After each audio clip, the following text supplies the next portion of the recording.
Okey guys, Assalamualaikum. Hari ni kita ada barang baru.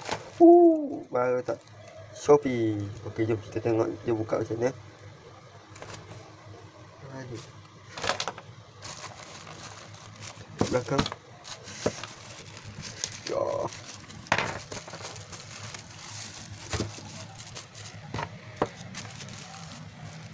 Ya, dah. Kita buka sikit. Tarik ni. Tarik. Oh. Apakah barang ini?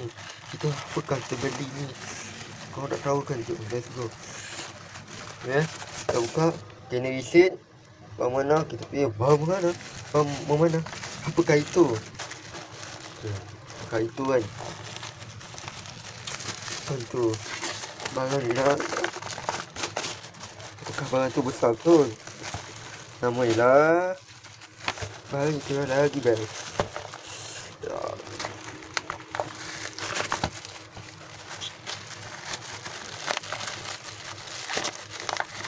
Apakah barang ni? Okey, kita ada barang pemberat untuk apa nama? Pemberat untuk stabilizer. Ni kita memberatkan stabilizer. Nanti jap saya unboxing muka saya. Okey, ini barang baru kita, stabilizer punya. Okey, jom kita buka. Ni tadi dah buka plastik semua. Allah. Okey, jom tengok. Wah, cantiknya. Ni benda. Cantik oh. Untuk pemberat stabilizer.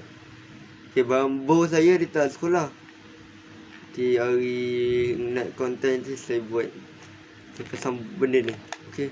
Let's go. Bye bye.